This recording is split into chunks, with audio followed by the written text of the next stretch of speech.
No, give me your code. What? Why? The machine won't open without the code. George, give him your code. George, there's no time. Tell him your code. Shout out your code, man. Go! Let's go!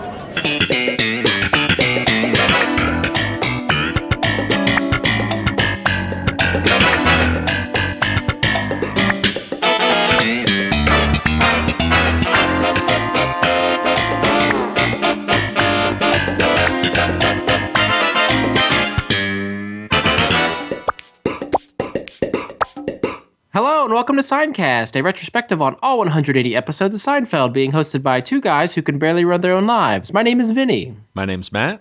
Happy belated Thanksgiving. Yeah? Did you have a good one? I did. My sister has an indoor fryer, and she fried 2 birds. Oh, interesting. It's electric. For my Thanksgiving, my brother-in-law left the organs in the turkey by accident. Ooh. Save the neck for me, Clark. Are you supposed to do that? Like, is that part of the flavor? You know what? I'm not really sure, but my common sense up here would think you're not supposed to leave that. I thought you had to like take everything out of the. That's what innards. I thought too. Like, I usually would like wash it, with some cold water or something. Stretch the legs, massage the muscles and whatnot. But yeah, that was interesting. Sorry. But, Vinny, I think we should talk about something that we brought up last week during our discussion of the Soup Nazi. And it doesn't really have anything to do with the plot. Okay. But still, it has to do with the Austin Powers film franchise. Let's get into it. Yeah, because we were talking about Larry Thomas, who plays the Soup Nazi. He was a casino dealer in Austin Powers. And then we just started thinking, hey, are there other actors that were on Seinfeld that were in Austin Powers? And I don't think we really covered everyone, which led to getting dozens of emails from people saying, how could you forget this actor? How could you forget morons. this actor? And I also didn't think that we were talking about the trilogy as a whole. I thought we were just talking about the first one. As did I, but then I did a little bit of digging myself. But what did the emails reveal? Well, we got emails from Jim Kay, let us know, hey, Fred Savage played the mole in the third one, and he, of course, played himself in The Trip. Okay. We've also got an email from Kyle Curtis letting us know Robert Wagner, of course, was in all 3. That's a big one. Of course, and that was our mistake. Number 2, he also plays Dr. Abbott, DDS. And one of the deepest polls came from Sam Mitchell.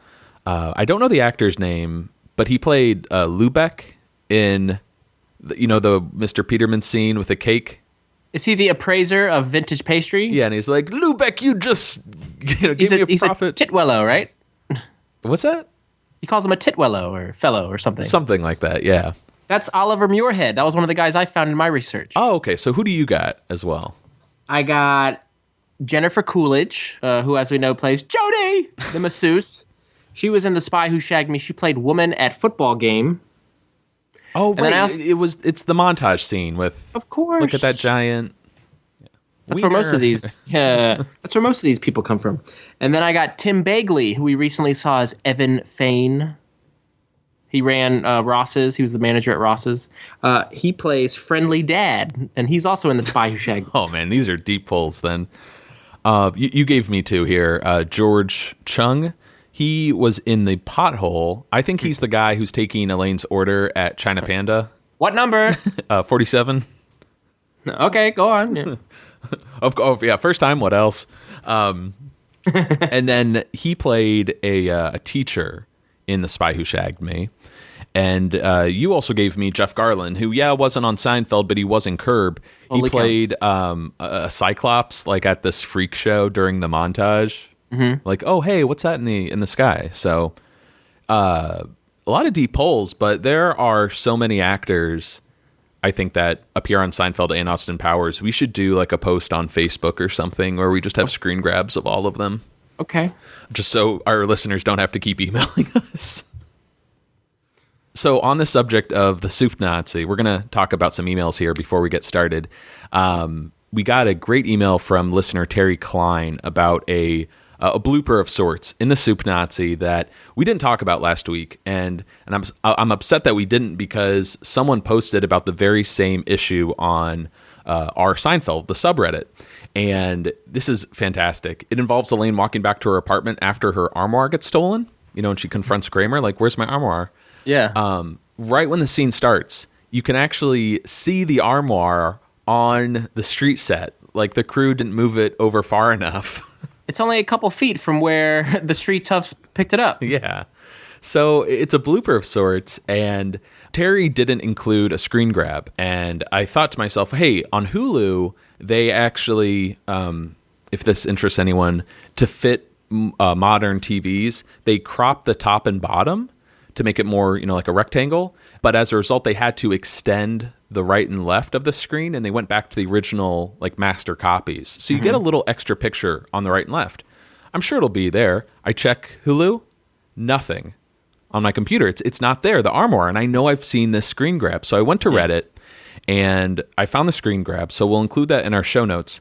But the funny thing is, Vinny, where did this screen grab come from if it's not on Hulu? So you were little clever chickadee. This guy. You checked it not on your TV, but on your computer, right? Yes, I have the DVD copies on my computer. So they're in the 4x3 as I believe Terry watches.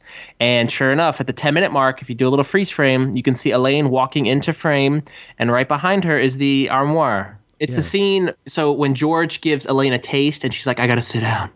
She sits down, and then they cut to the next scene. She's walking up the New York street. That's the moment. It's at the 10-minute mark of that episode. Thanks again to Terry for sending us the blooper, and we'll include a link in our show notes for a screen grab so you can see the armoire on the sidewalk, despite having been stolen by Bob and Cedric. Adam Hayden wrote in on the topic of why the soup Nazi hates George. And I thought this was interesting. So Adam poses that George has something about him which he only classifies as the bizarro Kavorka. Kramer has many associates. Everyone takes a liking to him right away. He has the Kavorka, of course. So George's bizarro Kavorka could have maybe set off the soup Nazi in that moment. Kramer, of course, can linger in, chew the fat with the soup Nazi. He even gets the armoire as a gift. And then to add to that, Jerry is sort of the even Steven. He's someone who can come in there, get the soup the way he wants it, and leave. He doesn't linger. I think that is a fantastic theory, Adam. Not only does he embellish on a Seinfeld trope of Jerry being the, Mayanna, or the nucleus that stirs the drink, everybody's up and down, he's in the middle, but he coins a new Seinfeld phrase, bizarro Kavorka, which I think works perfectly. Right. It's something that we forgot to mention last week that I love. Adam includes at the end of his email. Sidra was right. Jerry would have made a great Nazi. Oh man, this guy's light years ahead of us. Right. So Jerry Seinfeld would have been a great Nazi, of course. Now, one last thing to bring up regarding the soup Nazi. We were struggling to understand the Bavarian Cream Pie joke that Jerry and what's her name? Schmoopy. Sheila, that's right.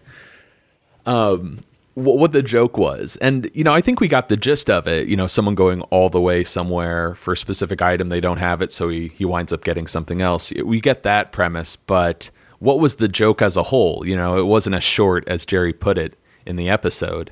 Now, what's really cool about this is Michael Jones told us about a clip. It might have been an outtake from The Aristocrats. Do you remember this little documentary? I do. So what's the premise here? Well, you're telling a joke about this, is it a family that goes into a talent agency? Something like that. Mm-hmm. And the details aren't really necessary, but the whole point is to explain what their talent is. And while explaining the talent, you have to be as vulgar, as crass, as debaucherous, whatever filth you can conjure up in your mind that this family does to each other or is capable of doing, that's their specific talent that you're pitching to this agent, right? And well, the punchline is always the same. What do you call your show? The Aristocrats. There you go. So It's a documentary interviewing all these different comedians, and I think Bob Saget probably has the most vulgar. Of all people, the wholesome dad has the most vulgar, even though his act is one of the most vulgar. Yeah. But apparently, it's like a who's who among comics. It's like a treat for them to tell this joke to each other. Right, and one of the comedians featured on this documentary is Larry Miller, the doorman. Hey, And he doesn't. In this clip we have, which we'll include in our show notes, he's not telling the aristocrat joke. He is telling the Bavarian cream pie joke. And it's fantastic. I love hearing Larry Miller tell this joke, and he's cracking up the whole time. But that's not the audio we're going to play here. The audio we're going to play here is Jerry Seinfeld telling Allie Wentworth, who played Sheila, the Bavarian cream pie joke during the final minute or two from their Comedians in Cars episode. worlds are colliding. Do you know when I first met you, you were trying to remember the joke about the lemon meringue pie? No, it's Bavarian cream pie. That's what it was. It's Bavarian cream pie. Yep. Here's the joke. Okay. So there's a man, he's a soldier in World War II. He stops into a little German bakery, has a piece of Bavarian cream pie. It's the greatest thing he's ever had in his life. The war ends, he goes home, he gets married, raises a family. The kids go to college, the wife eventually passes away. He goes to the doctor. The doctor says, you have 6 months to live. He's done everything he wanted to do in life. There's only one thing that he would like to experience again, and that is to have another piece of that Bavarian cream pie. And so he books passage on an ocean liner. Halfway across the Atlantic, the ocean liner hits an iceberg and sinks. The life raft runs out of air and he falls into the water. Now he starts to swim, but he's getting eaten by sharks. His legs and arms are both completely eaten off, and he's lost a lot of blood. But he lands on the coast of France, and he begins to crawl. He crawls across France, across Switzerland, finds his way into Germany, asking directions. He crawls into the bakery, pulls himself onto an empty stool, no arms, no legs, cancer riddled through his body and brain. The waitress says, may I take your order? He says, I would like a piece of Bavarian cream pie.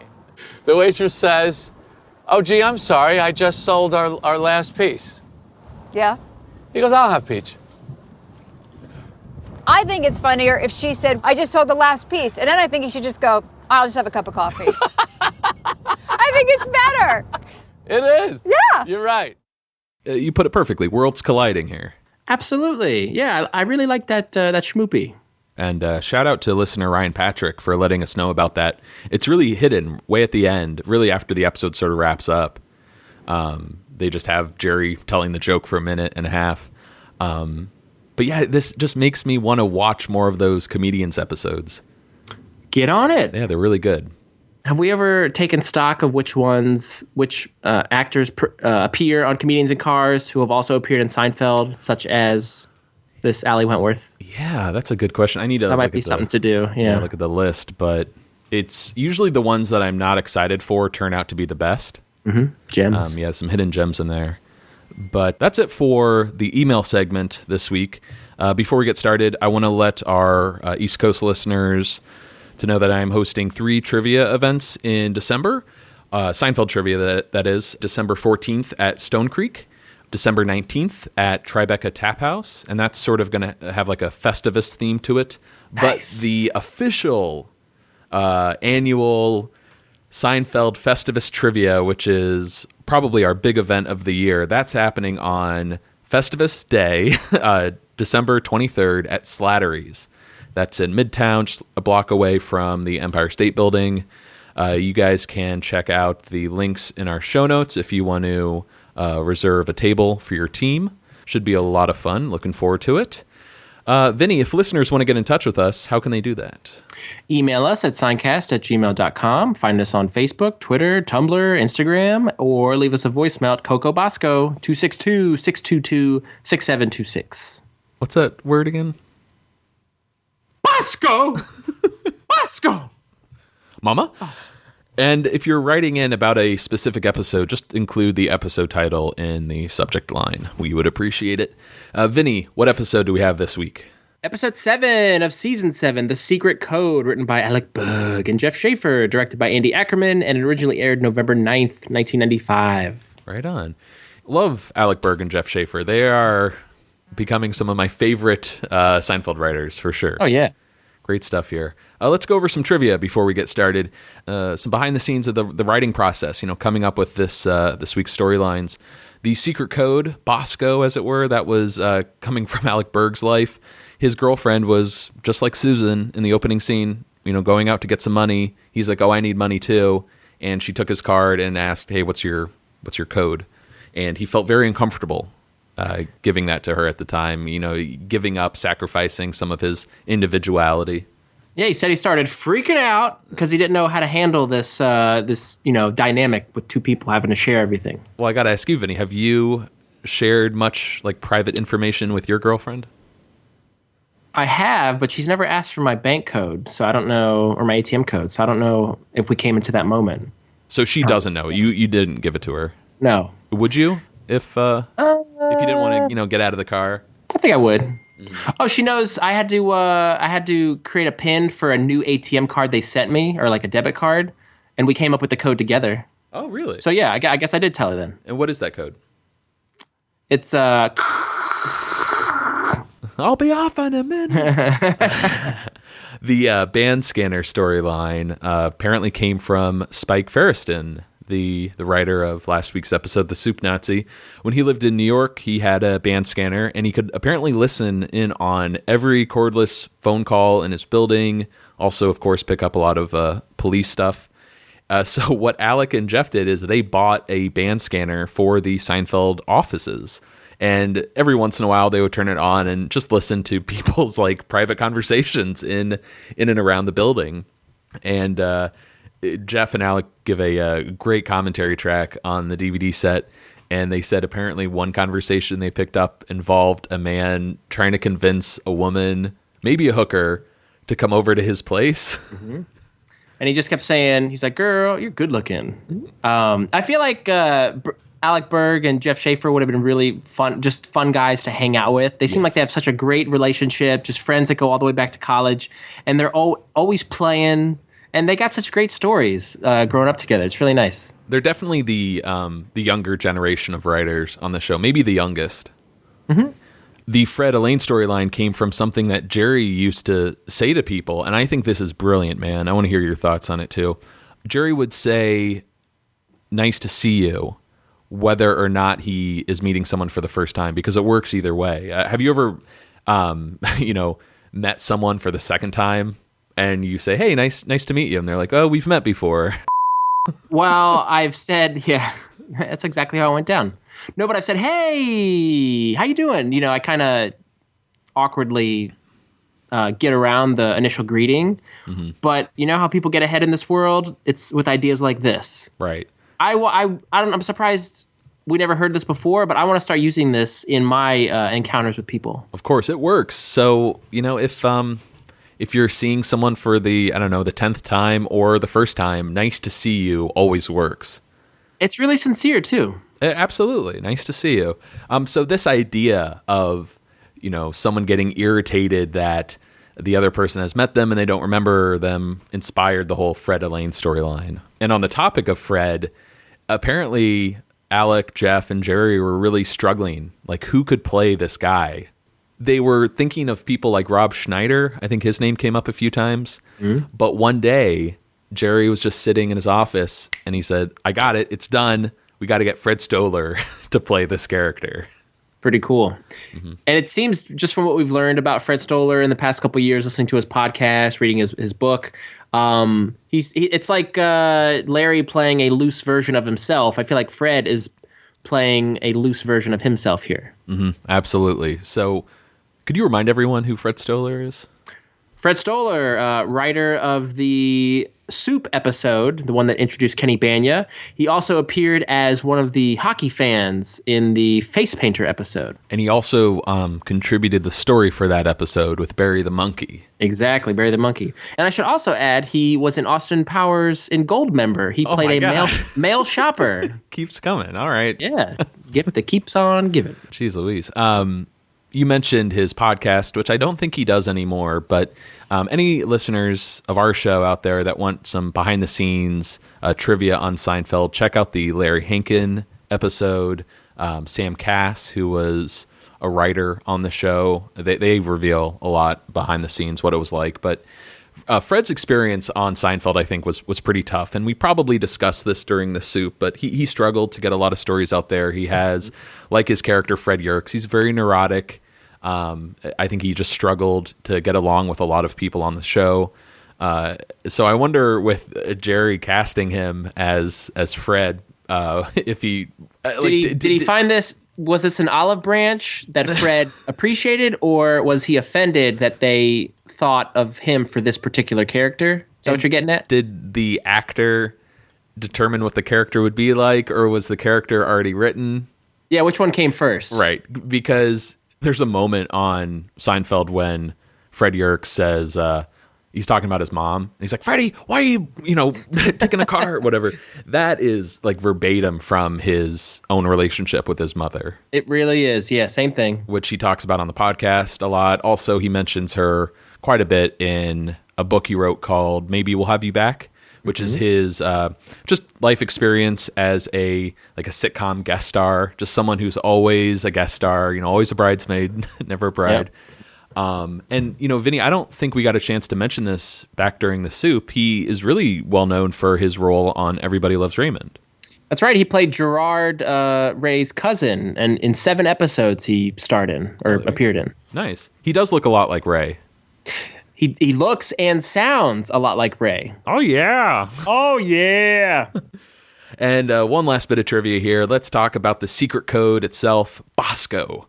Alec and Jeff were trying to figure out what would this code be, what's a funny word, and they actually threw around the word Fritos for a while, which was interesting. Fritos or Bosco? I think they made the right choice with Bosco.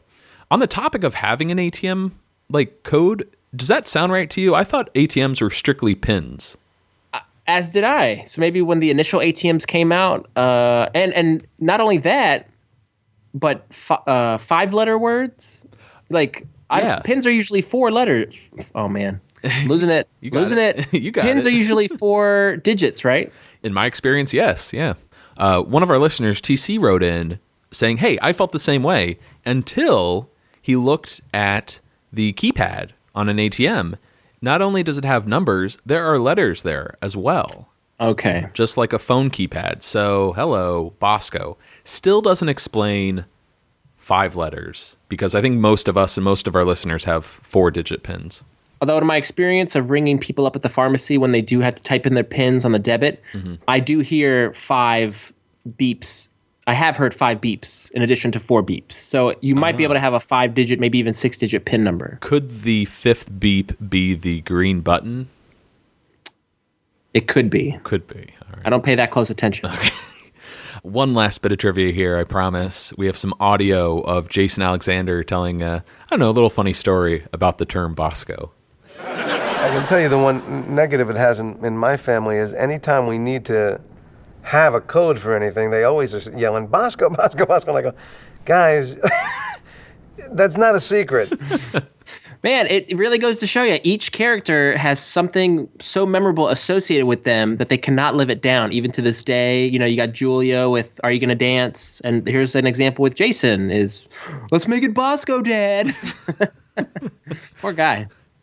Should we get started, Vinny? Yeah. They really got us trained to use that cash machine now, don't they? We're just like chickens in an experiment, waiting for that pellet to come down the chute. You see people at the cash machine, they're just there, tick, tick, tick, tick, tick, tick, tick. Waiting for the sound. You know the sound. You're waiting for the sound. That's what we're trained to hear. The here comes the money sound, It's exciting. Don't you get excited? It's coming. It's coming. They're giving me money.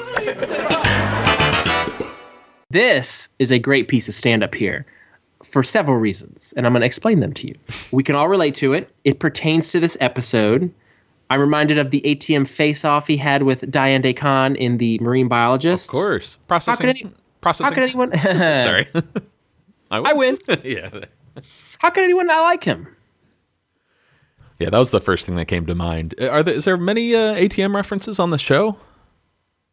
Marine Biologist and this. And I mean, in that episode, he also talks about the ATM distance is, whenever you're taking valuables out of your pants, you want a healthy distance between you and the other person. Very good. But I can't recall another instance where money is taken out in Seinfeld. Yeah, it's a tough one. First scene of the episode, we are at George's apartment. Oh, I got actually George and Susan's apartment now. That's right. Still looks like George's place, though, right? You got the Yankees memorabilia everywhere, and is the hamster cage back there? The hamster cage is still there. Susan needs some cash, so she's gonna hit up an ATM, and George casually mentions, "Hey, I need cash too." So she offers to get him some. She just needs his card and his code. My code? Yeah. So already things aren't right. Yeah. Next scene, we're at Monk's, and George is explaining that there's no way he's giving Susan his code. And I love how Jerry tries to argue. He's like, "George, you're going to be marrying this woman, most likely." Now, wait a second. Is that foreshadowing? Well, I don't know if we got into it much during the engagement, but I think the writers and the cast knew if we're coming back for season 8, this likely is not going to work out. Okay. So, they just don't know the reason. They didn't know the reason yet. Yeah. Or the catalyst as to what would have them break up. Don't you think even from an audience perspective, people are wondering, okay, are they going to break up? Is she going to, die in a tragic blimp accident? What's going to happen? I don't know. I felt like people were maybe along for the ride because it was such a big story, a big revelation that, wow, George is getting married. How does this end? How does it resolve? Maybe Jason Alexander leaves the show. We didn't have that scoop like we did nowadays where everything's 24/7 coverage of a TV show. Sure. Now, Jerry's comment there, as funny as it is, it's kind of mean too. And yeah, I had that in the back of my mind watching this episode. Jerry has some real zingers.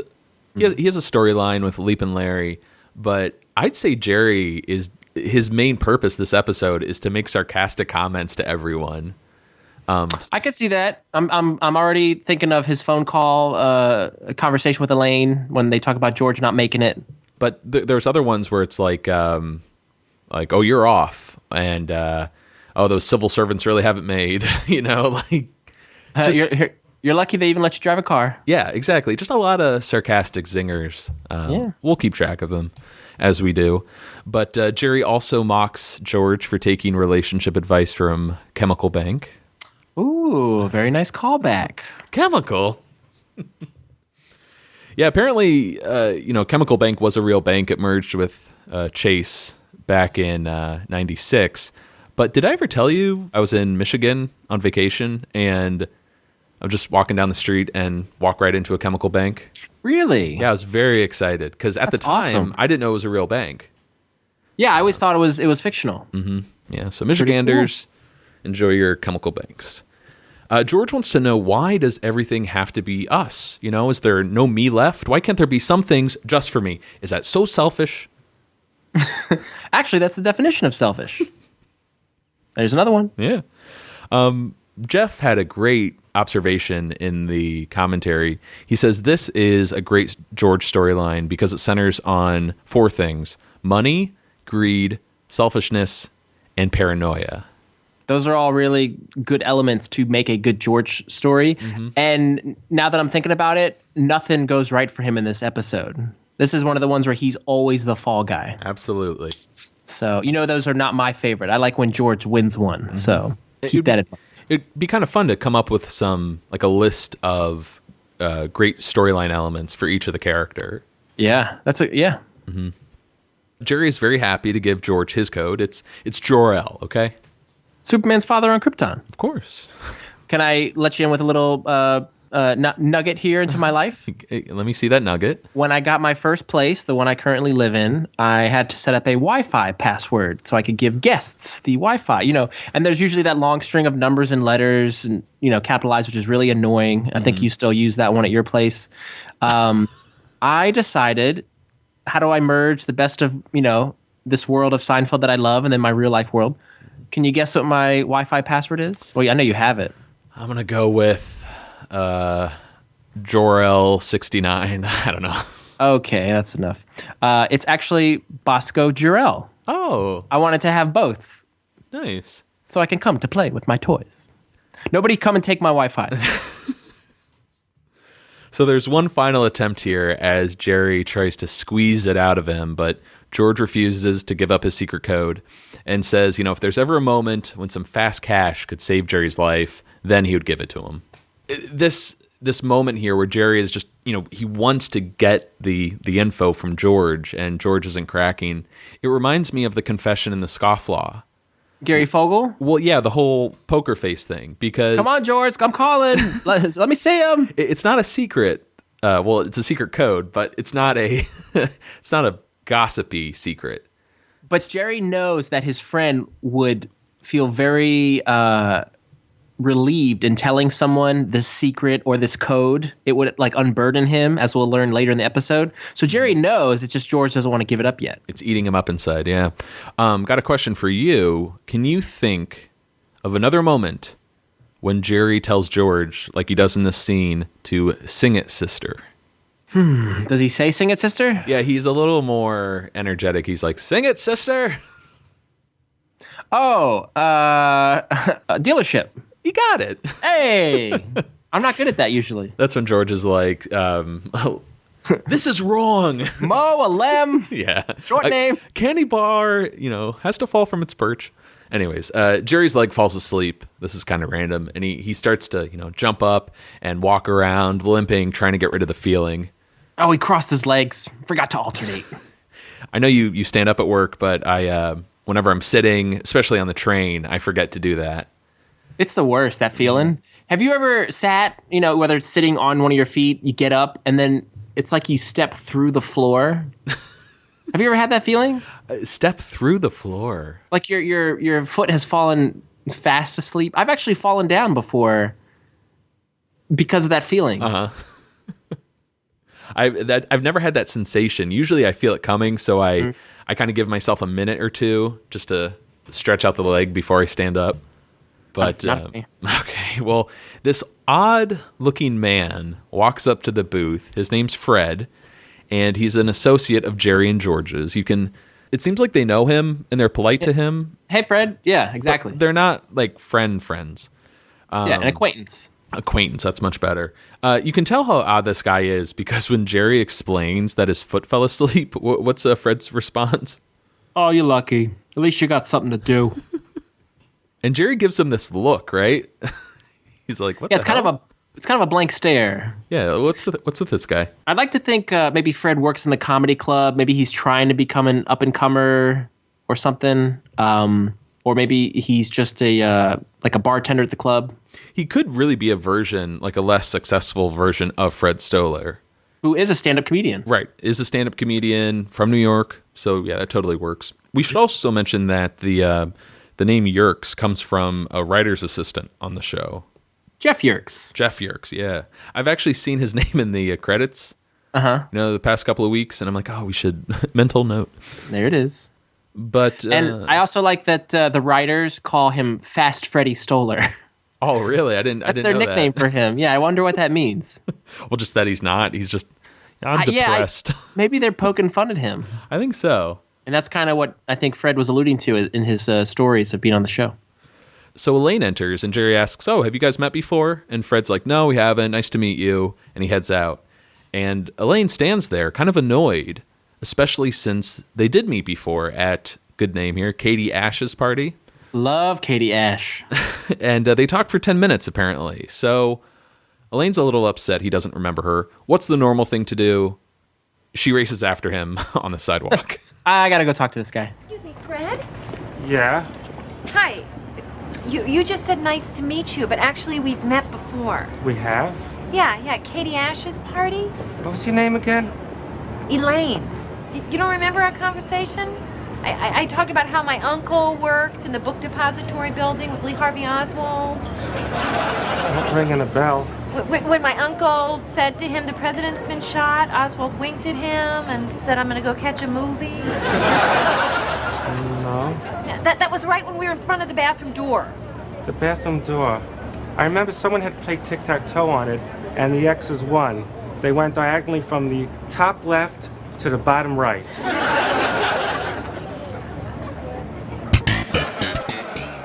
I love Fred's confusion throughout this episode. There's a fog about him. Yeah, we've met before. We have? Like, just... Okay. What's your name again? I mean, everybody knows Fred Stoller, but I think most people will know him from Dumb and Dumber. Oh, yeah? Mm-hmm. Get off of the phone. And then he was in The Change Up, Austin Powers, as I said, and then Little Man. He was it. Little Man. And any way to get a Wayans Brothers movie plugged on this podcast. Big fans of the Wayans Brothers. And then there was also, we talked about, or as you heard in the clip, I love that quote of, the X's won, they went diagonally from the top left to the bottom right. Mm-hmm. Very quotable. Mm-hmm. And I also, Elaine's delivery of that line, he winked and said she's going to go catch a movie. Very fun. And just that scenario, too, of Lee Harvey Oswald winking, like, uh-huh. And Fred doesn't even remember anything about that story. Mm-hmm. But there was actually an alternative, line read that Fred was going to have there, where he was going to say, "Oh, I remember the bathroom door wouldn't lock, so you had to hold the knob or ask someone to watch the door for you." And then Elaine was going to reply, "That was me. You asked me." And Fred would respond, "It was definitely someone." That's so irritating. Yeah.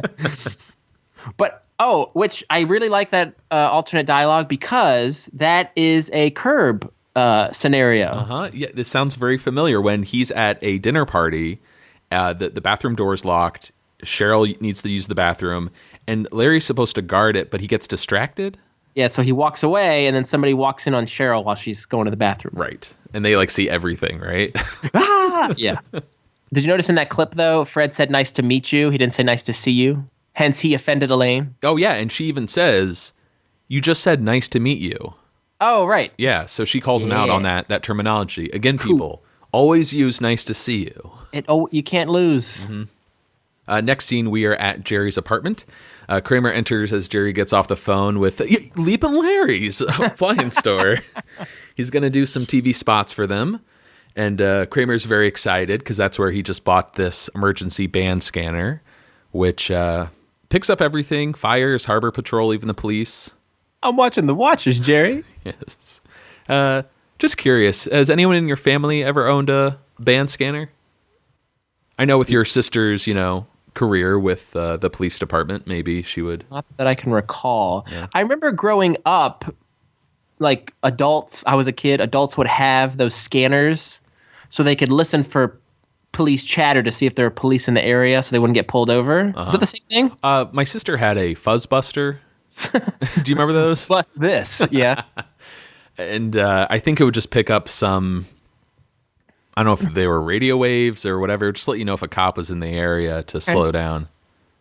Somewhat similar. This seems to be more like invasive, though, because you're actually listening to the conversations. Yeah. But it seems interesting because it kind of ties in, sort of, with Kramer getting the police tape in the Frogger. Oh, his police buddy Dwayne, right? Doug. Doug. Okay. God. So much useless information. Oh, and he's also got his friend who's the sketch artist. That too. You're right. Kramer has a lot of connections with the police department. Interesting. I feel like Lomez has to be a New York City police officer. One of them. And maybe Corky Ramirez. No, not Ramirez. Ramirez, I'm sorry. Kramer even dresses up as like Joe Friday in the statue. That's right. So something's there. Anyways, Kramer has this earpiece in from the band scanner, and he picks up news of a big fire on 115th, and he gets, I don't know, nostalgic here. If I could do it all over again, I'd give it all up to be a fireman. Yeah, those civil servants who risked their lives really got it made. Like, that's really mean, right? It's such a... Yeah, it's a dig. It's such a Jerry Seinfeld thing to say, I feel.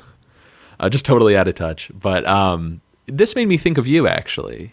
Me? Yeah, and I don't mean to get, into your personal life too much, but you said something like that to me once, that you, in another life, you would have liked to become a fireman. I think that is one of the most admirable jobs and like respectable to be out there every day, and police officer for that matter. But I was drawn to being a fireman. Mm-hmm. You're in great physical shape, but you're out there saving lives every day. I always wanted to be, and I told my parents when I was thinking about what to do, with the rest of my life, I was like, what about being a fireman? Mm-hmm. And of course, my mother, being the doting Italian protective mother, talked me out of it because she didn't want me to risk my life like those civil servants. So I became a pill pusher. I was trying to come up with some term like pimple popper. You call yourself a lifesaver, I call you pill pusher. Anyways, like you, Vinny, all Kramer dreamed about as a kid was steering the back of that big hook and ladder. You're lucky they let you drive a car. Another zing. Maybe not good zings, but zingers. They're in there. This time, advantage Varson. So Kramer starts flipping out when he hears the fire truck is taking the West Side Highway, which is a suicide mission this time of day. So he runs off. And Elaine arrives to tell Jerry about Fred Yerkes remembering everything from that night at Katie Ash's party, except for Elaine. Yeah, but why? I mean, you know. I know. You know? Yeah, I know. That little shimmy Elaine does. Yes. I like the confidence she's exuding. She's got some really good physical moments in this scene. She leafs through Jerry's copy of the Peterman catalog, and it turns out her piece on the Himalayan walking shoe from the hot tub. Callback? Mm-hmm. Was so good that Peterman wants to take her out to dinner tomorrow. And this is when she realizes, hey, maybe Jerry should tag along. Was it, please, please, please, please? He tells these stories. It's going to be awful. Yeah, sounds like fun.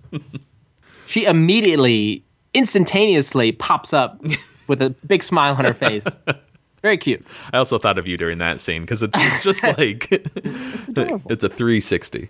It's amazing because she was quite enamored with his stories only a couple episodes ago when she was getting that job from him, wasn't he? She. Mm-hmm. Did you hear my 360 comment? Yeah, I did, okay. But I'm not smart enough to pick up on it. I felt off at first. Yeah, sorry. Thank you. All right. Anyways, next scene, we're at George's apartment. George and Susan are having a little argument here as he's holding a glass of milk and a bottle of, I don't know, some kind of chocolate syrup. I want you to tell me, George. Why? Why is my code so important? Because it's part of our relationship. It's an indication of trust. We're not supposed to keep secrets from one another. Well, I'm sure you have secrets from me. I don't know anything about your cycles. My cycles? Yeah, I never know what's going on there.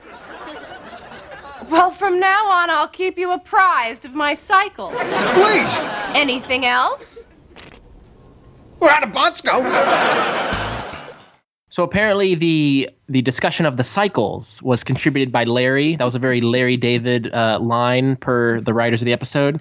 But I have to say, the phrasing of "I will keep you apprised of ... I learned the word apprised from this episode. Oh, interesting. Yeah. Thank you, Larry. Yeah, that's an interesting term, my cycles. I don't think I've ever needed to know, like, you better tell me when those cycles are happening. Have you used that with your wife? Never. And also the word cycles. Right? Yeah, it's a little off-putting when you say it. Yeah, especially coming from someone like George. But maybe he's just grasping at something like, I don't know anything about your cycles. And then, of course, we're at a Bosco. Little foreshadowing there. Next scene, we're at Leap and Larry's. Jerry's sitting with Leap and Larry himself in his office, pitching some ideas for the TV spots. Come on down to Leap and Larry's. If you can't beat our prices, we'll give you the store. Larry apparently is a fan of Jerry's, especially because he doesn't take cheap shots. Well, just not at Larry yet. Yeah. But of all his friends, yes, he does. Yeah, there is some truth to that. Jerry's stand-up is, I don't know, clean. Yeah, pretty clean, and it's innocent. But I think Jerry, the character, especially in this episode, is a real. So we get some info here. Leap and Larry's store is under construction, so there's a lot of exposed wiring and some unfinished drywall. And Larry stands up at one point, and he's got this, pretty bad limp from losing his leg in a boating accident. But he feels... Oh, he had just come from buying a speedboat. Very good. He feels rejuvenated. That's very important by the store. The store is everything to him. And Jerry is learning all of this just as his foot falls asleep. And his expression says a lot. He's kind of like... It's Grimace. Yes. But he's considerate. As Larry offers to give a tour, he walks off and Jerry's like, oh, I'll catch up with you. And he stands up and starts limping around the office trying to get rid of that feeling in his foot. And bad timing here, an employee sees him and starts laughing, saying, oh, what a great impression. And Larry, of course, walks in as well, sees the impression, and walks away really angry. How's Jerry looking now? Not too good. I love the audience reaction when Larry walks back in. It's like, oh. Well, apparently, Alec Berg and Dave Schaefer. Apparently, Alec Berg and Jeff Schaefer, they were commenting on how this particular joke set up. Like the audience could see it from a mile away. There was no like tactfulness here. Like everybody saw this coming. That was my big complaint during the Gymnast. As much as I love the whole Moulin Spring and the Hitler stuff. Oh yeah, Hitler. It felt very forced. Like what are the chances he's gonna look just like Hitler? This episode has a ton of those moments. It's like, what are the chances this would happen? But it's fun. It works. So No complaints here. Just go with it. Let's talk about Louis Arquette. He plays Leapin' Larry. He passed away in 2001, but he is the father of many of the famous Arquettes. Patricia, David, any other Arquettes you want to mention? There's a bunch others, but those are the two I know of. There's Rosanna Arquette, who was in Pulp Fiction. Okay. And I forget the name of his other daughter, transgender daughter. Oh, yes. She passed away recently, and she's... what? Yeah, I remember that story. This is crazy. She played the Boy George character in The Wedding Singer. And we have another cast member to talk about later.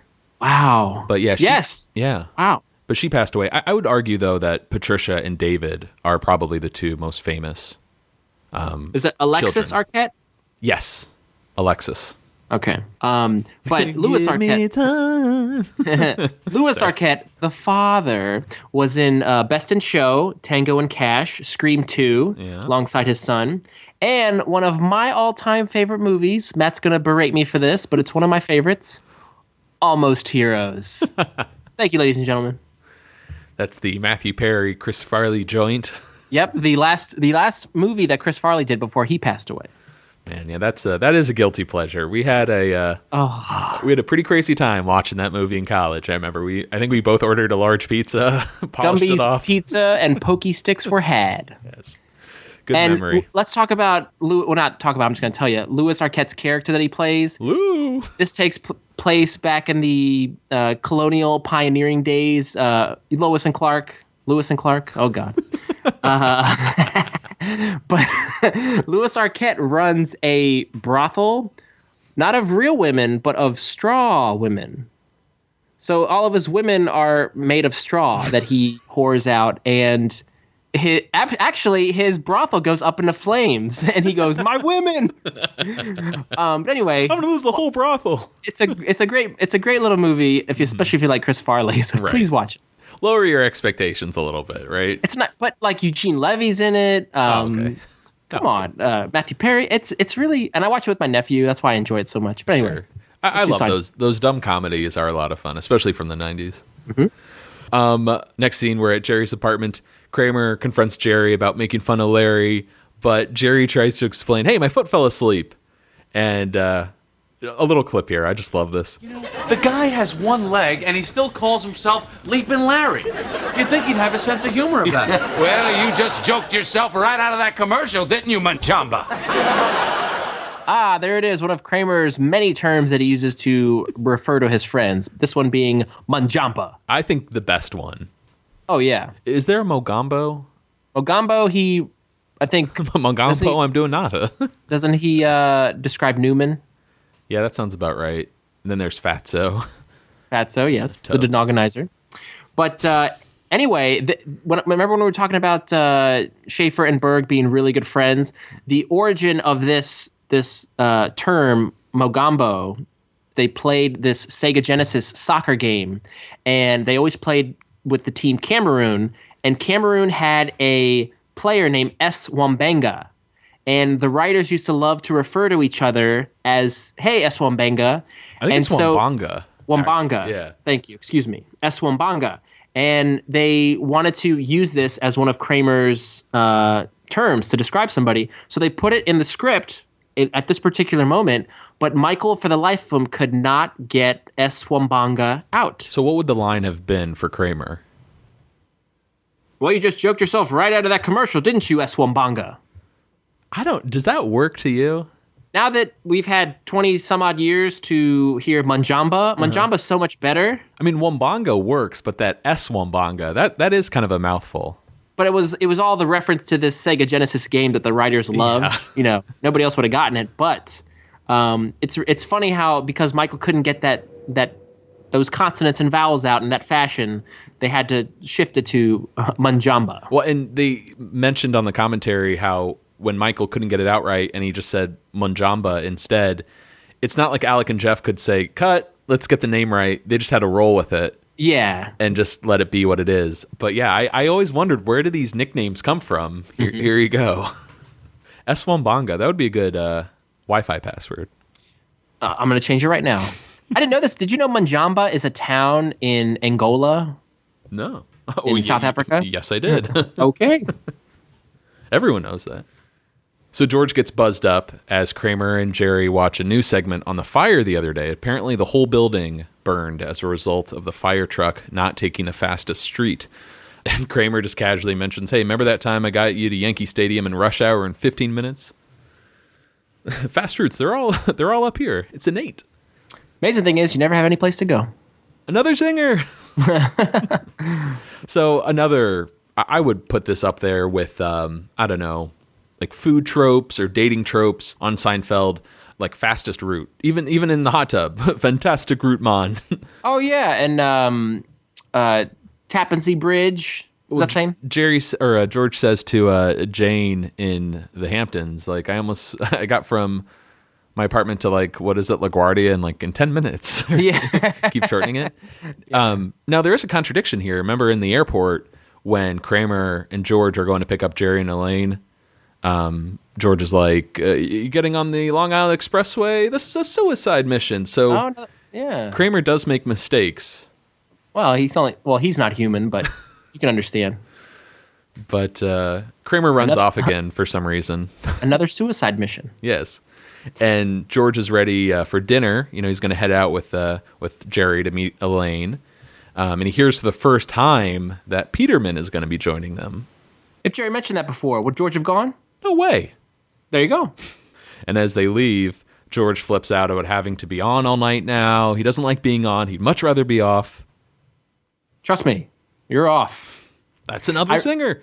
I really like this, though, this notion of having to be on when you meet a new person, because I think all of us can relate to that, and you'd much rather be with people you know. You don't have to put on this show. George talks about this again in another episode about dating. You always got to be on. You always got to be performing. Otherwise, they can go out with a better-looking guy with more money. Excellent point. Every time we say something, we should end up with, Yeah. Next scene, we're on the street. Elaine walks by Fred and says hello. Hello. And she introduces herself yet again. Oh, yeah, right. I knew you would nail those. She casually asks how he's doing, and he starts talking about, I'm depressed, button fell off. He's gonna get some vitamins. I feel depleted. What am I? Is Arnold Schwarzenegger making an appearance? Get some vitamins. Yeah. And Elaine mentions how I never take vitamins because they make you nauseous, right? Yeah, that's right. You remembered. You want to have dinner tonight? Now the question is, part of me wants to think Fred has a horrible memory, doesn't remember Elaine. Hey, you're not important enough to remember.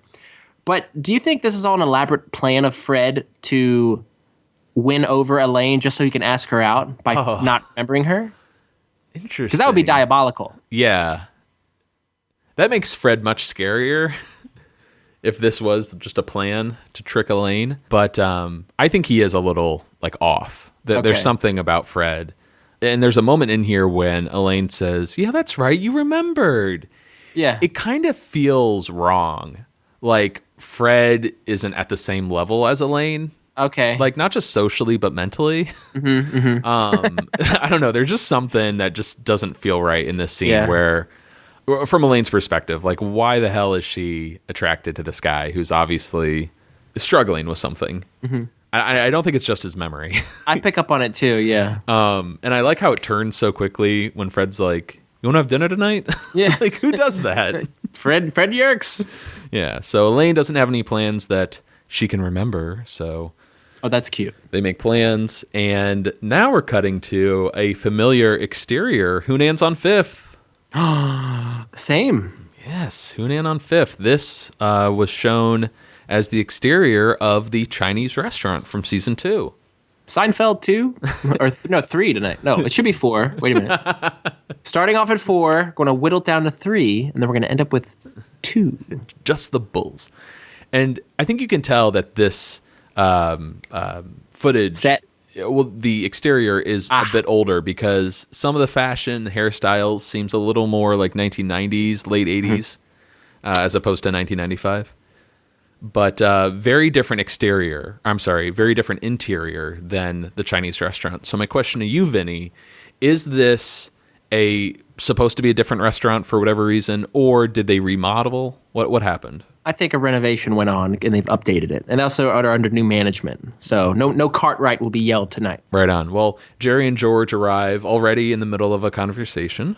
All right. You're locked up in a prison in Turkey. I have your wallet. The only way I can bribe the guards to get you out is for you to give me your ATM code. Call the embassy. They're closed. Why? Bomb threat. We're in Turkey? Midnight Express, my friend. My card won't work then. They're not on the plus system. You must be Jerry Seinfeld. Yes, hi, Mr. Peterman. This is George Costanza. J. Peterman.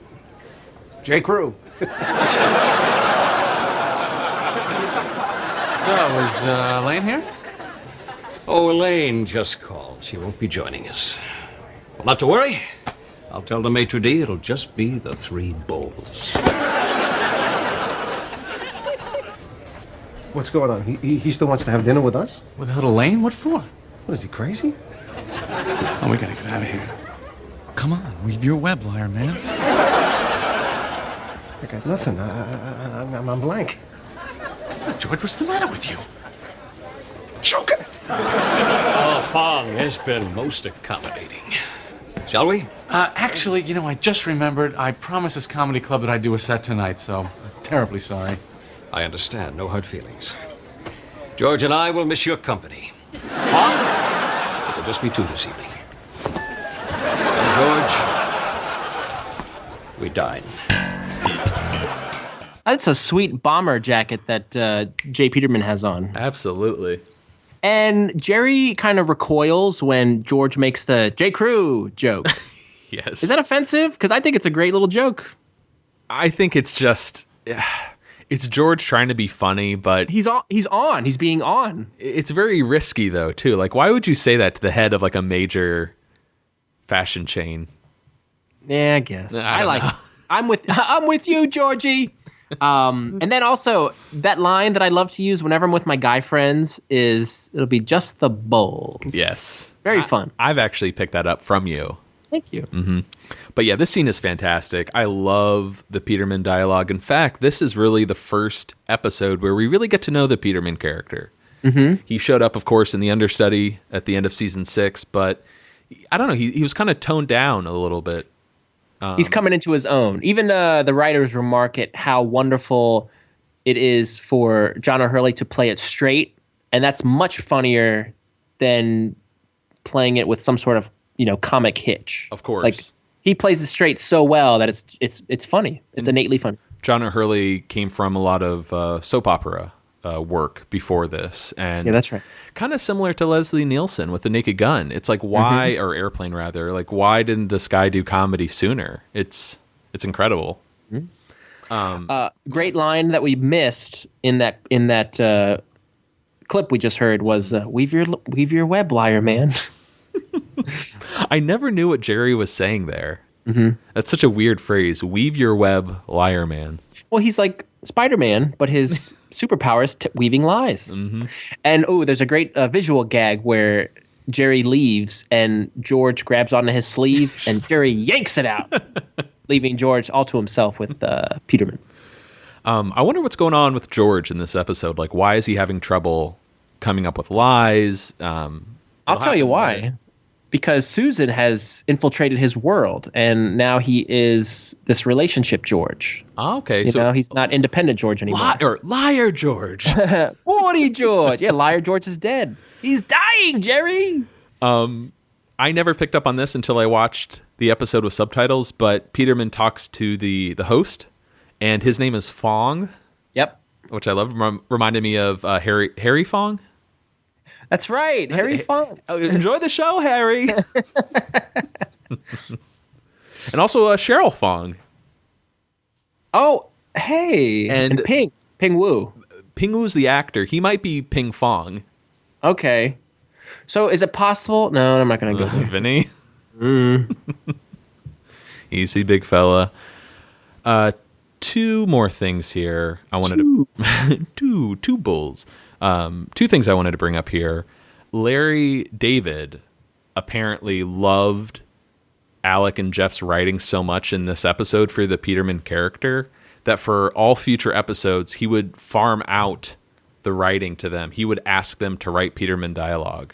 Yes, they had a penchant for coming up with such flowery language for this character that Larry delegated all Peterman stuff to them, which...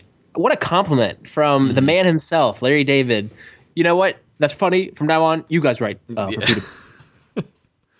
And on the commentary track, either Jeff or Alec, I forget who, kind of fleshed out this excuse storyline. You know, people coming up with excuses. And they used this great analogy.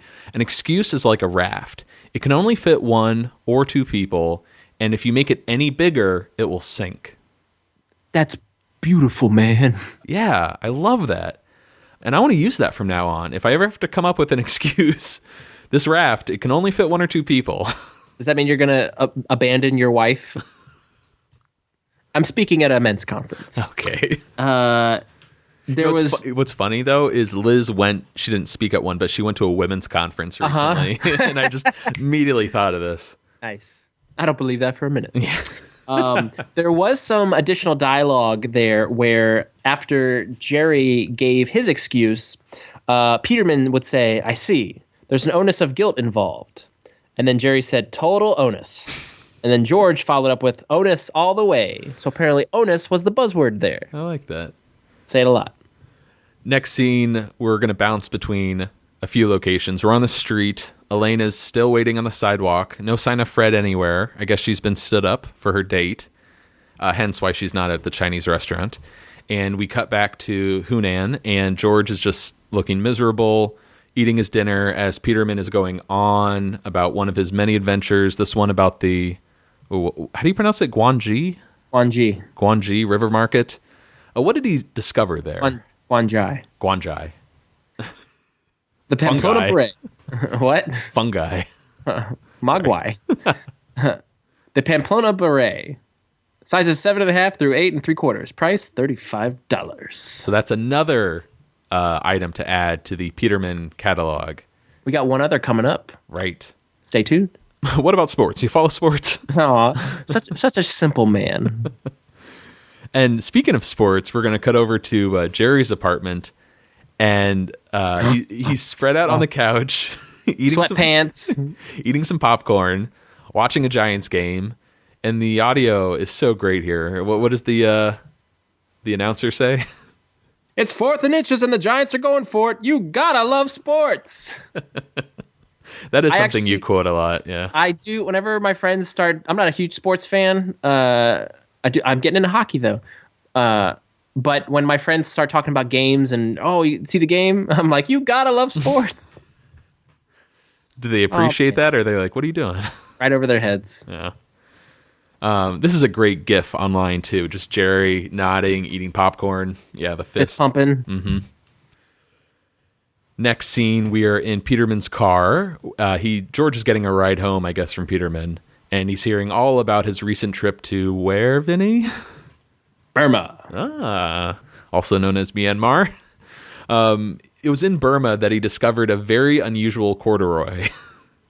Never heard of corduroy. So there is some like allusion to Burma before that classic episode, right? I'm in Burma. You may know it as Myanmar. Oh, that's right. Mm-hmm. But it'll always be Burma to me. Of course. So there's a history there. But before Peterman can talk about the unusual corduroy, he gets a phone call, and he's just distraught to hear that his mother is at death's door. I just pray we can make it there in time. George's face pressed up against the glass. Yes, such a great shot. That's and there's that. I think that there's an example of that flowery language we were talking about. His mother is at death's door. Mm-hmm. Like who talks like that? You know that visual of Peterman yanking the wheel and George getting pushed up against the glass, very similar to later in the episode when the fire truck, makes that turn and Kramer can barely hang on. They're both going left. Yeah, some visuals. And I think they both crop up in that fantastic montage. It's in a clip show, set to the Superman music. Mm-hmm. Really good stuff there. Anyways, next scene, we're at Jerry's apartment, and he's on the phone with Elaine. He's hearing all about Fred standing her up, and he theorizes that the only reason she's attracted to him is because he can't remember her, it's pretty sick. That's God's plan. He doesn't really want anyone to get together. And is there some connective tissue with the masseuse? In that George, or what's her name, Jody doesn't like George, and he's kind of turned on by that? Mm-hmm. Do they say that's God's plan yet again? Oh, not that. I meant, the whole thing of like Elaine being attracted to Fred because he doesn't remember her. Oh, yeah. Yeah, well, and I think you've seen this in movies and TV shows across the board is ideally you want to be with somebody who doesn't like you. Is that the same episode? Am I losing it? Ooh. Sounds familiar. You can't like what is it? You can't be with somebody who respects you or something. Oh, there's no depravity. That's it. Okay. Help me. Would you tell me? Should I say that again or? No. I'm trying to remember. There was another episode I was trying to connect this to. The whole, like someone not liking you. Ideally, you want to be with somebody who doesn't like you. Yeah. Oh, yeah. That's, it's not the old man. Why can't I act with the ones I like the way that with the ones I don't like? Mm-hmm. Right? Oh, sorry. I'm on my own wavelength here. There's that scene in the shoes, when Kramer snubs Gail Cunningham, mm-hmm. and she's kind of annoyed by it, but I think she's kind of turned on by it. Women love the snub. I don't know if there's something tied in with that, and Fred not remembering Elaine. Like it's sort of a snub, an unintentional snub. Like this guy's got so much going on, and he can't even bother to remember who I am. Right. That must make him a good catch. Elaine once said, she's like, love me, kiss me, charming kisses. She's a fancy gal. Did you notice like Jerry's tone? He's on the phone with her and he's like, I can't believe you blew us off. We were doing you the favor. And she kind of, says, well, Fred asked me out. And he kind of like, you would think he'd be more annoyed. Mm-hmm. But he goes into the God's plan bit, but then Elaine stood up Jerry, and then Jerry stood up George. So, like, of course Jerry's not going to be mad because he got the hell out of there. Right. Isn't it similar to his analogy of robbing a bank and then turning to the robber next to you, saying, "Now give me all your money too"? Like he totally turned the tables on his compadre. Good point. Even Steven, ultimately. For Jerry. Yeah. Well, what about Georgie? He didn't make it. All right. Now let's cut over to Peterman's mother's apartment. Very similar setup when Mr. Pitt was in bed. Yes. You got like the doctor on call. Apparently, the mother is too weak to talk, but she'll be happy to hear her son's voice. And very dramatic. Peterman crouches down, holds his mother's hand, and we get the first name. Jacopo. Like Manjamba or Wambanga, whatever. I'm like, where does this name come from? It's so unique. Apparently, there was a Jacopo's Pizzeria, which the writers, who I want to be friends with now, used to frequent. Mm-hmm. They had a lot of deliveries from Jacopo's Pizza, and I thought that was such a great name, they decided to use it in an episode. Yeah, Jacopo's. Jacopo Pechino. Yeah.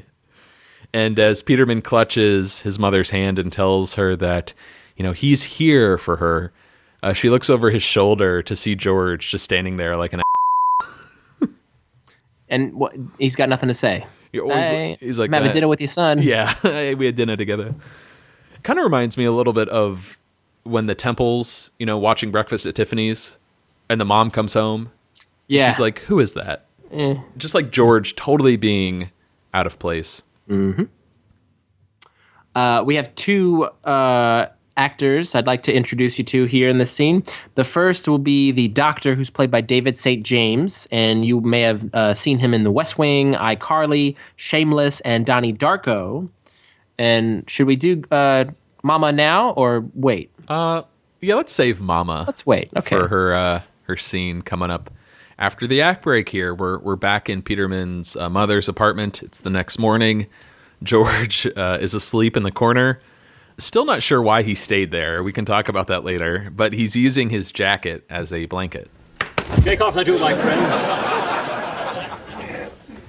What time is it? It's morning. Thanks for seeing me through the night. I'll make us a pot of coffee, George. Watch her, won't you? Who? Mama. Just talk to her, George. The doctor seems to think it helps.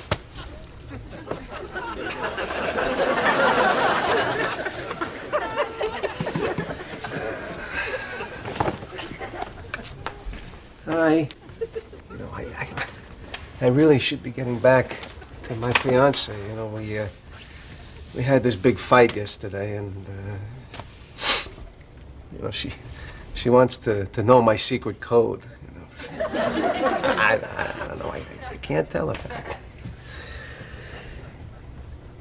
The funny thing is I would really love to tell someone, because it's killing me.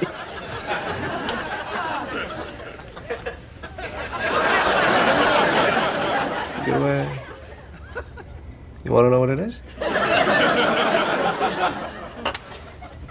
It's Bosco. The chocolate syrup. I love that stuff. I pour it in milk. It's my favorite drink. Boy, that is a relief.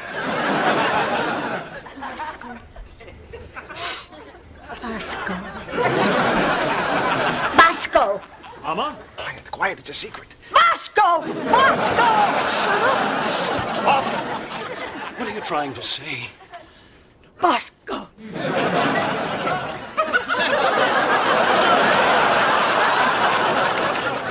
She's gone. Bosco?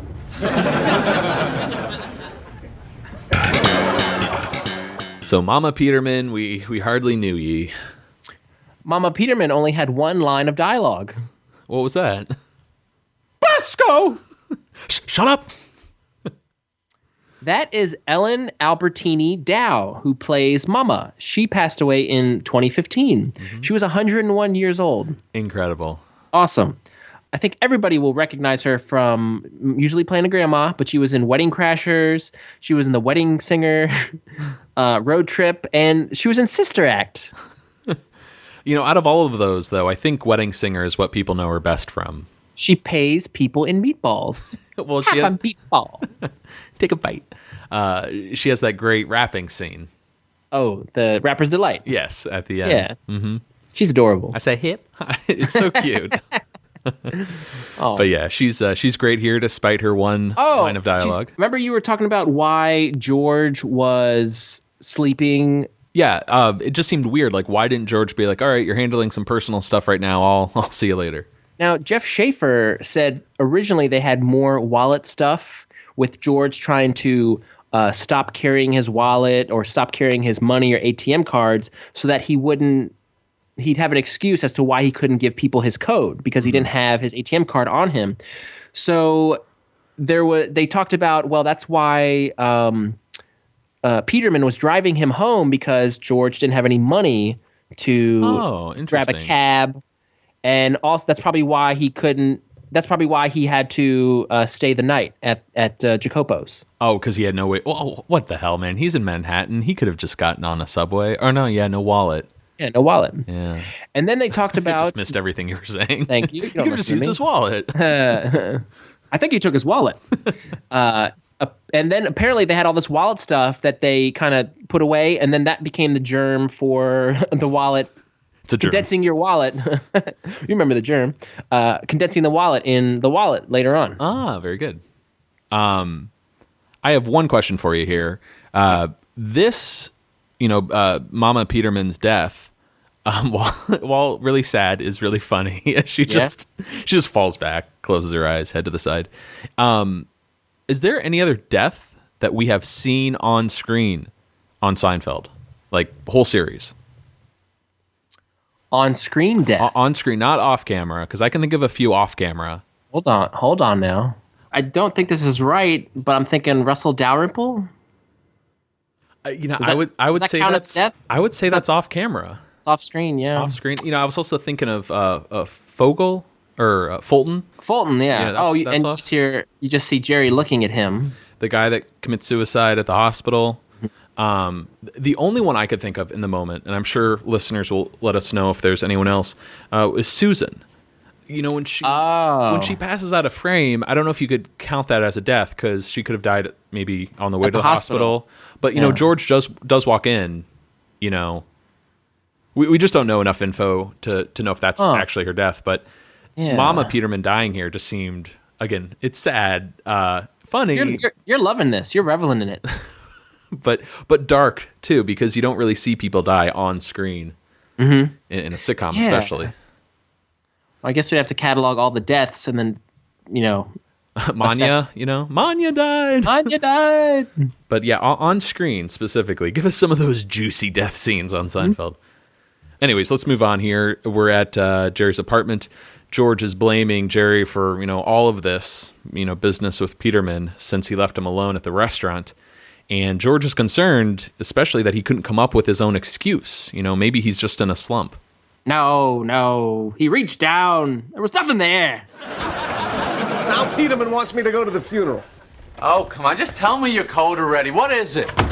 I am not giving you my code. I bet I can guess it. Yeah, right. Oh, all right. Yeah. Let's see. Well, we can throw out birthdays immediately. That's too obvious. And no numbers for you. You're a word man. All right, let's go deeper. What kind of man are you? Well, you're weak, spineless, man of temptations. But what tempts you? Huh? You're a portly fellow. A bit long in the waistband. So what's your pleasure? Is it the salty snacks you crave? No. Yours is a sweet tooth. Out of here. Oh, you may stray, but you'll always return to your dark master, the cocoa bean. No, and only the purest syrup nectar can satisfy you. I gotta go. If you could, you'd guzzle it by the gallon. Ovaltine, Hershey's. Shut up! Nestl's quick! Now, we didn't give that scene much setup. This is my favorite scene of the episode, right? Agreed. Yeah, so damn good. This is a classic. Michael gives a great performance. I think it's shot really well, too. Just, Yeah, good. You got the bad cop and the perp. Mm-hmm. It's sort of, another cop sort of... interrogation. Maybe Michael's father, or Kramer's father was a cop, since we don't really know a lot about his father. Mm-hmm. And he had that experience getting interrogated in L.A. for the murders. And we're going to see him in a police station later on when he goes on strike with the mail. Oh, yeah, with Henry Atkins. Newman, yeah. The Postmaster General? But, God, yeah, this scene, we can just quote the whole scene probably. We love it all. I love that that part at the beginning. What kind of man are you? Well, you're weak, spineless, man of temptations. But what tempts you? And George is like, huh? But, the subtle, Kramer chipping away at this pet code facade that George has built, and Kramer is just, he's going to the hoop. He knows. It's brilliant. Just Stop brilliant. It! Your dark master, the cocoa bean. And the best joke, of course, is he never gets it. He never gets Bosco. He gets Ovaltine, Hershey's, Nestle's Quick. Never gets to Bosco. All right, we're at a funeral home. This is the Riverside Gramercy Chapel. The service hasn't started yet for Mama Peterman, and already Elaine is checking her watch, which causes George to tense up. He doesn't want to be abandoned again, but she's got a date with Fred. She's got to get to it. Wow, she enjoyed that first date so much, she's going to go on a second one. Yeah. Or no, man. she never got that first date, getting stood up. So Peterman shakes hands with them, and he's still trying to figure out what Bosco could mean. And Elaine delivers her excuse. Mr. Peterman, you have my deepest sympathies. Unfortunately, I've got to get going. I have a personal commitment. I'm speaking at a women's rights conference. And this whole time, George is trying to get in on her excuse. He's like nudging her and poking his head in her direction, saying, he's trying to get on the raft, really. Of course. He's like, we have to get going. We have a personal commitment. But once he hears her excuse, the specific excuse, he's like, I'm speaking at a men's conference. I don't believe that for a minute. We don't have to get into it, but there's just something so bizarre about this whole relationship. Like, why is Peterman so... Maybe because of his mother's death, I guess, but he's just so attached to George. He won't let him go. It's the opposite of the soup Nazi. He had the reverse Kavorka, or Bizarro Kavorka with George. Now he's got the frontwards Kavorka with exactly. George. So Peterman lets Elaine go and pulls George close to talk about his youth growing up in Costa Rica. That's good. That's good trivia. And when he grew up there, he heard that Mama had taken a lover. Perhaps Bosco was this man's name. Way off. And we get a lot of little scenes here. We're at Jerry's apartment. Kramer's heading to the fire station to show them his list of shortcuts. He hopes to rock their world, and Jerry can't go. He's patched things up with Leapin' Larry, so he's heading down there to talk about the TV spots. You know, the important thing is that you learned something. No, I didn't. I don't know if that's a zinger, but it's just another sarcastic Jerry quip. Next scene, let's cut over to the fire station. The exterior is an actual fire station in New York, 8 Hook and Ladder. I don't have the exact address, but it's in Tribeca. I actually used to work just a few blocks from it, and I would always make a point of walking by it on my way home because this is the fire station from Ghostbusters. Aha! I'm sure it's very familiar to most of our listeners. It's just an iconic New York landmark, thanks to that series of movies. And I wonder if they did that on purpose. You know, why choose this? Of all exteriors? Maybe the writers were fans. Yeah, who knows? But it's kind of cool to have that connection to Ghostbusters. But Kramer, the stuff inside was filmed in L.A. at a fire station. Kramer is showing the fire captain his list, and the guy kind of blows him off. You know, the actor they chose for this fire captain, he doesn't really have any funny lines, but he's so perfectly cast. He just looks like one of those guys that has no time for this nonsense. You know, he's old school. He has his way of doing things. He's got like a gruff demeanor and even a gruff voice, which really works. Great character actor. He's impressed, you know, by the list, but every week some brash young hothead saunters in talking about faster routes and snazzier colors for the trucks. I guess this happens. So he gives Kramer the heave-ho.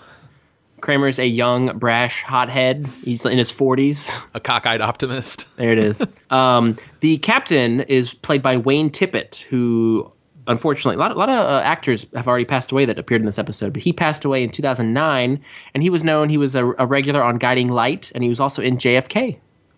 Very nice. Yeah, he's got that old school 1960s look about him. I don't know if that makes sense, but...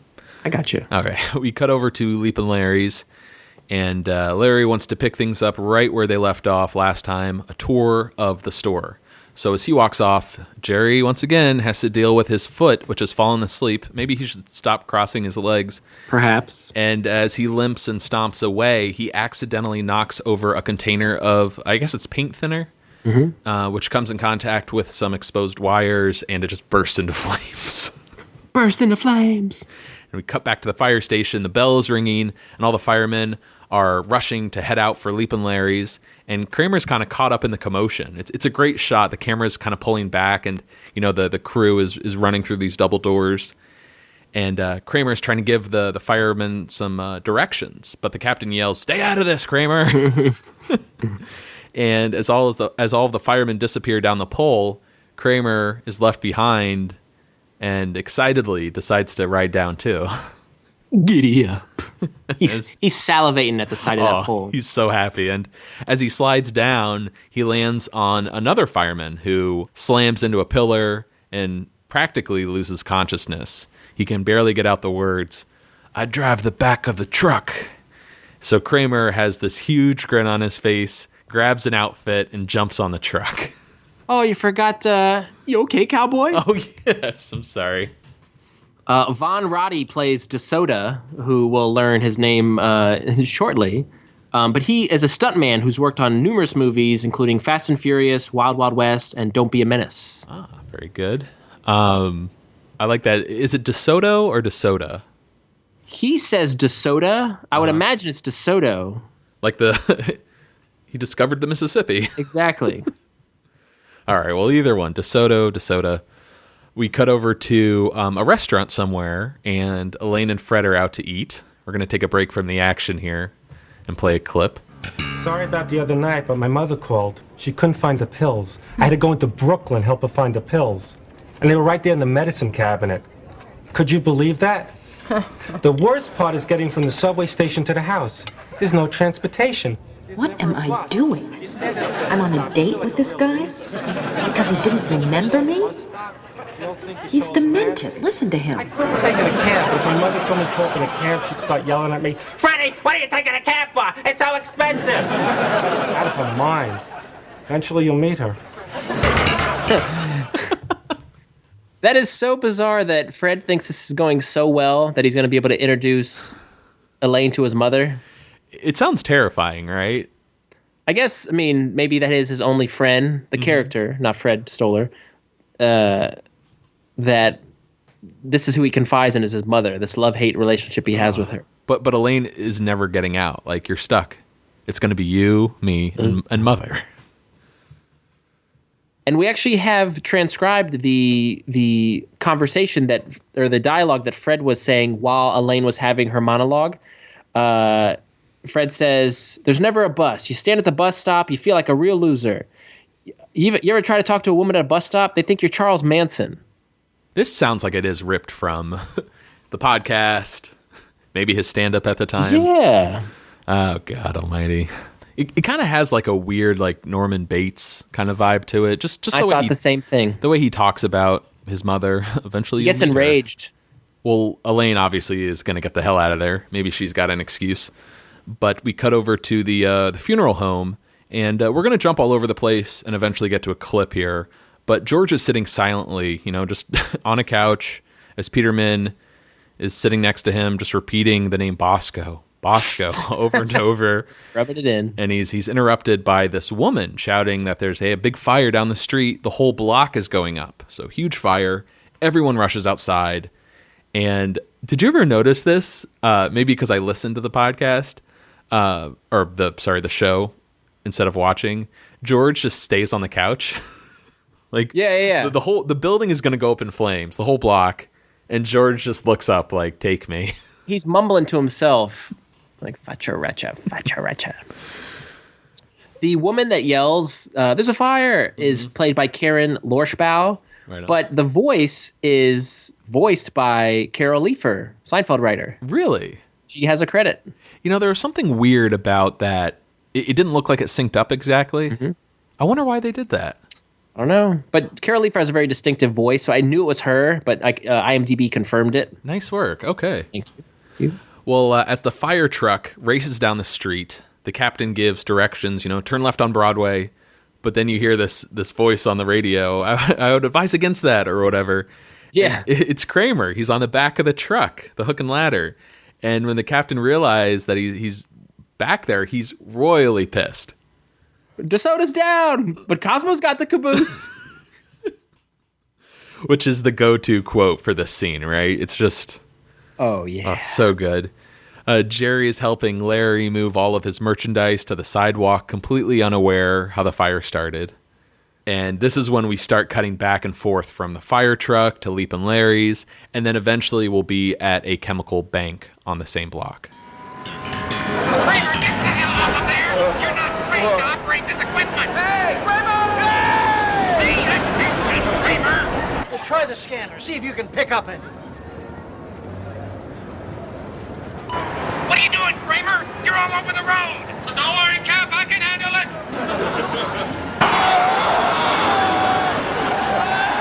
You're losing control! Forward, hurry! Forward, hurry! Quick away!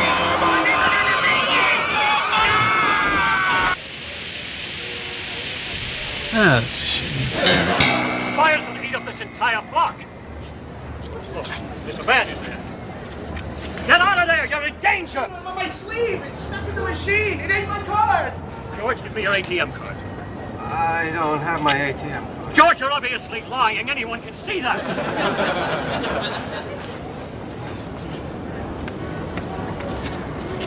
It's jammed.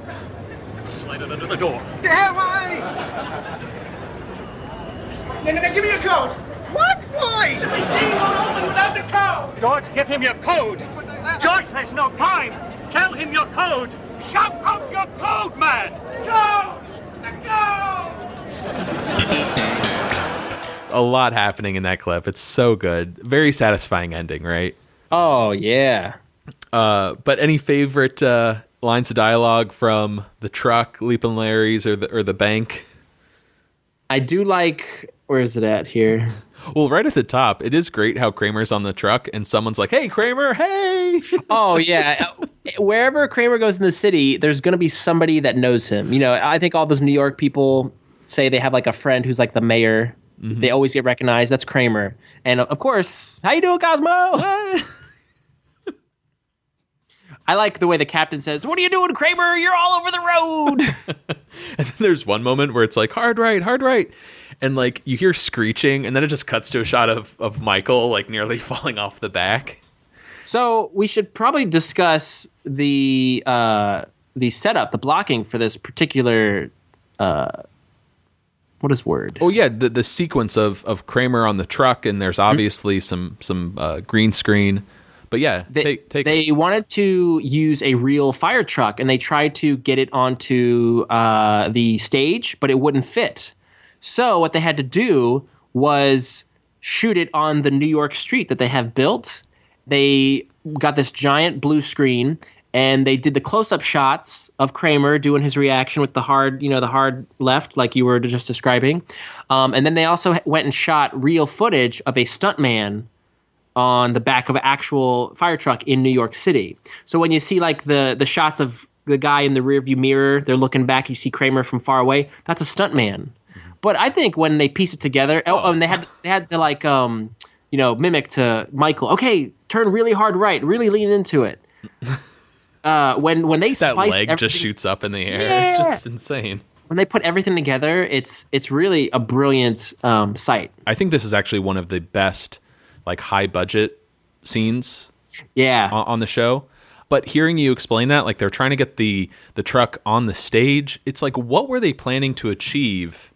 Bringing like a real truck to that small New York set, like it to me, it makes no sense. This seems like the only way you could have made this scene work. Yeah, by doing the on location shoots and the blue screen, and the blue screen actually doesn't even look that bad either. I think it looks great especially for a 1995-96 show. Yeah, fantastic. It's decent. You gotta applaud Michael because he sells it. That momentum. You already talked about the interrogation scene with George, but he, of course, steals the show this episode. This is his. When you think of the secret code, think of Kramer. Yeah, and I put Peterman right beneath him. Yeah, he's a number 2. Any other favorite bits of dialogue from those scenes there? Oh, I think it begins and ends with, "Shout out your code, man!" Yes. The code! But before that, you also get a Jerry, that's a shame, which we haven't really been keeping track of. But I think this is, at least up to this point, this is the darkest that's a shame. Oh, yeah. Because like you hear these men like screaming, so that the fire truck crashed somewhere. People could have died, and Jerry's just like, oh, what are you going to do? Lives are ruined. Leapin' Larry is obviously going to lose his business. There's an inferno, behind him. There's a gentleman in an ATM vestibule that may or may not get out. We freeze frame on George, pondering, should I give him the code? I don't really want to. Right. And you don't need to. You don't need to see George's decision. Just contemplating, like, is it worth a man's life? These are the characters in the Seinfeld universe. Right. And it, of course, ties back to his conversation with Jerry, right? When he's like, hey, if some fast cash is going to save your life, maybe. So I guess Jerry would have died at that embassy in Turkey. Well, I could imagine a credit sequence where, like, a news reporter, a Jody Bakersville, or whatever it was, nice, from the limo, someone is interviewing survivors of the fire, and I could see the guy being like, it was an inferno in there. It was an inferno. He saved me. He gave me his passcode. It's Bosco. Like, they broadcast out to the world what George's ATM code is. And you see like a scroll on the bottom saying Bosco Hero in Manhattan. And just George standing there just totally miserable. Yeah, he saved someone's life, but he's upset his secret's out. Then he turns the channel and mad about yous on. Well, instead, we're at George's apartment, and George and Jerry are watching some TV when Susan arrives with George's card and some cash. A very sweet moment, I think, as she heads to the kitchen, and she's like, anyone for Bosco? She gives him a little tap on the head. That's sweet, right? Yeah, very sweet. I like that.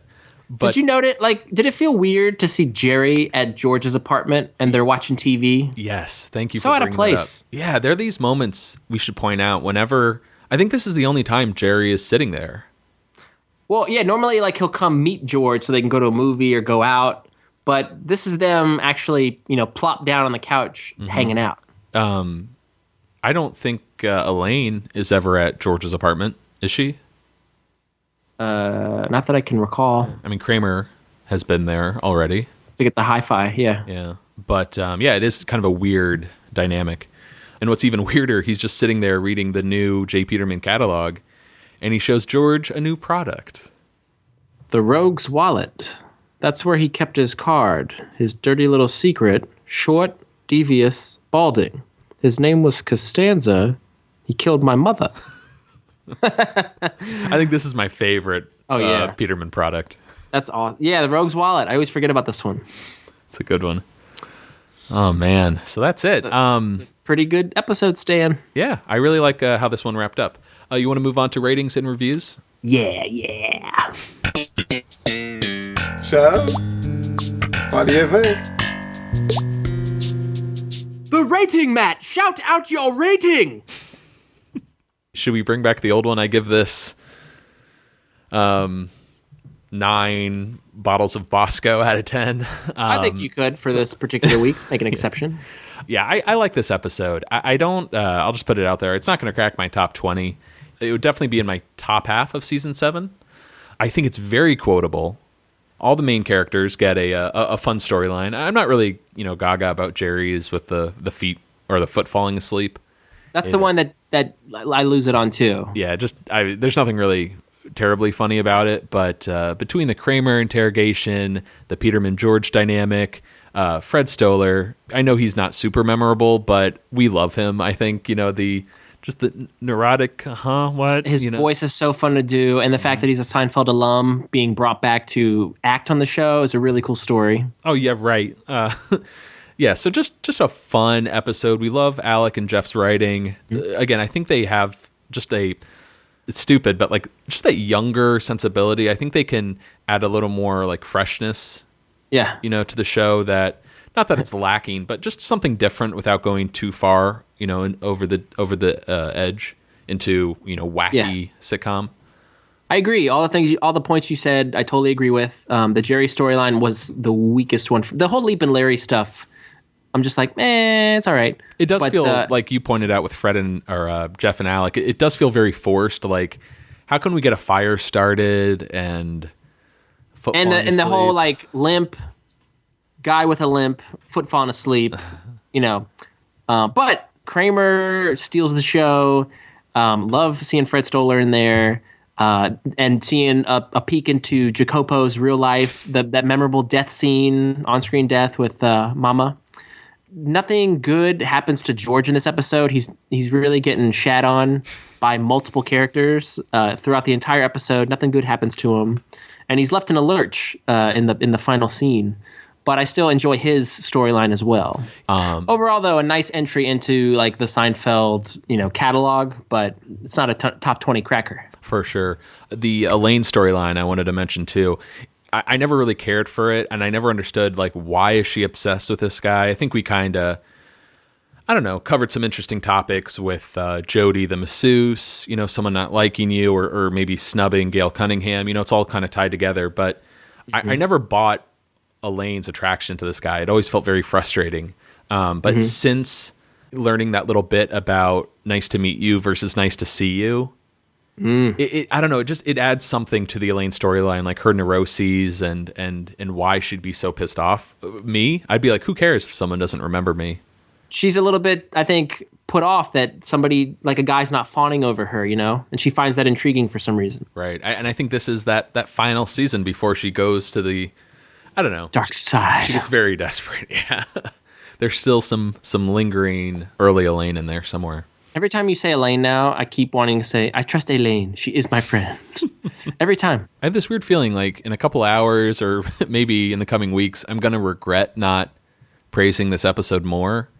I don't know exactly what's to come in season 7. There's a few highlights that I'm really looking forward to, but... Well, we can make an amendment when we get there. Yeah. Don't feel pressure now. Yeah, I just don't feel that love like I had for the hot tub this week.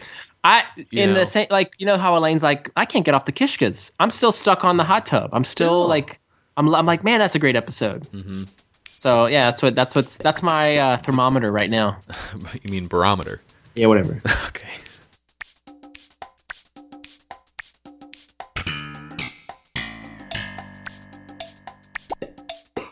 All right, that's going to do it for us here on Seincast this week. Please feel free to send us an email at seincast@gmail.com. Find us on Facebook, Twitter, Tumblr, Instagram, or you can leave us a voicemail at Coco Bosco. Vinny, what episode do we have next week? We are discussing the 8th episode of Season 7, The Pool Guy. All right, I got to get going. To see Ramon? For now, I'm Matt. I'm Vinny. Signing off. Seincast is not endorsed by Castle Rock Entertainment, Sony Pictures, or NBC. It is intended for entertainment and information purposes only. Seinfeld, the Seinfeld logo, and all names, pictures, and audio of Seinfeld characters are registered trademarks and/or copyrights of their respective trademark and copyright holders.